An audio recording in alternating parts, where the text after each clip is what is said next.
So I was reading Dan Abnett's Aquaman run again the other day. Great run, by the way. I highly recommend it if you haven't read anything about Aquaman yet. It's this cool, half fantasy, half political thriller story. It's really great. And when I got to the Underworld arc, which is where Aquaman is on the run from the Atlantean government, I thought, what did I just read that was so similar to this? And then I remembered, oh yeah, Aquaman's literally on the run from the American government earlier on in the run.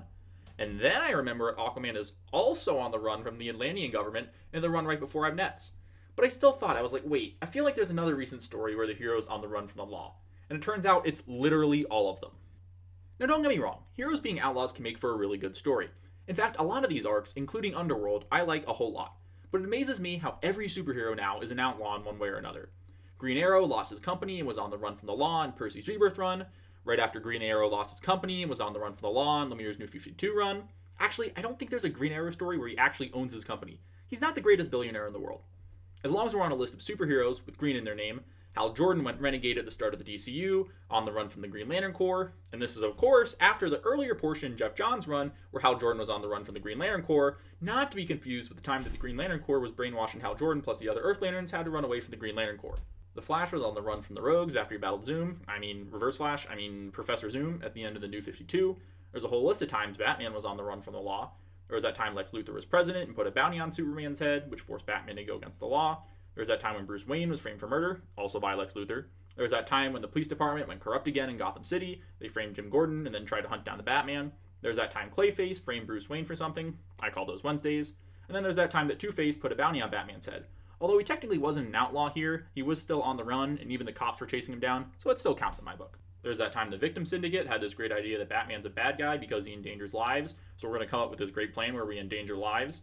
And now in Tom King's Batman run, Batman's pissed that his wedding didn't go as planned because Batman can't be happy, aka DC editorial doesn't let characters progress. So Jim Gordon's kind of pissed that he's taking out his anger on criminals. Then there's Red Hood and the Outlaws, but they were always kind of outlaws, but now Jason Todd's on the run from the law, so yeah, basically everyone's an outlaw. This isn't even including the public turning on heroes in other media. Arrow gets blamed for something at least every season of Arrow, probably because all his villains look exactly alike him. The Thinker framed the Flash for murder in season 4 of The Flash. Bullseye framed Daredevil for attacking a whole bunch of reporters in season 3 of Daredevil. Captain America's on the run from the law in The Winter Soldier. Captain America's on the run from the law in the Civil War.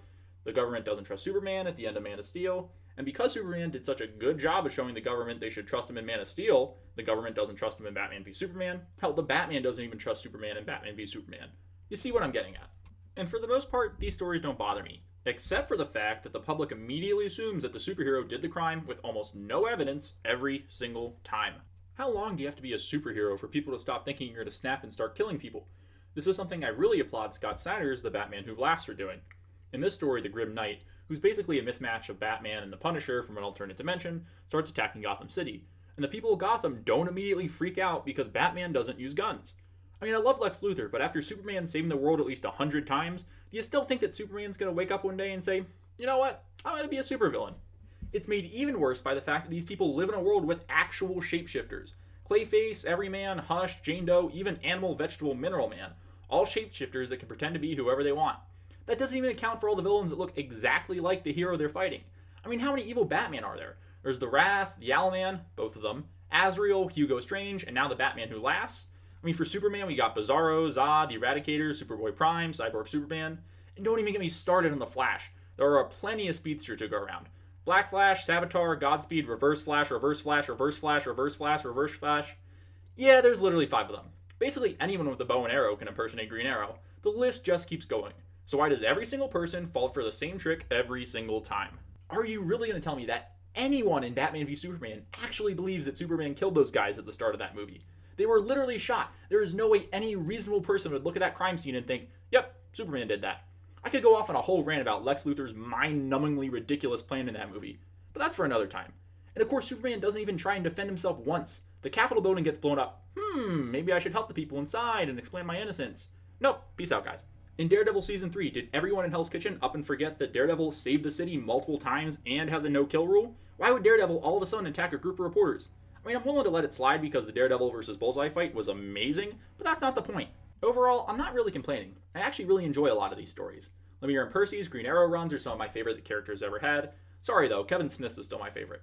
Vendetti's Green Lantern Renegade arc was a fun new direction for the character, and I already talked about how much I like Abnett's Aquaman run.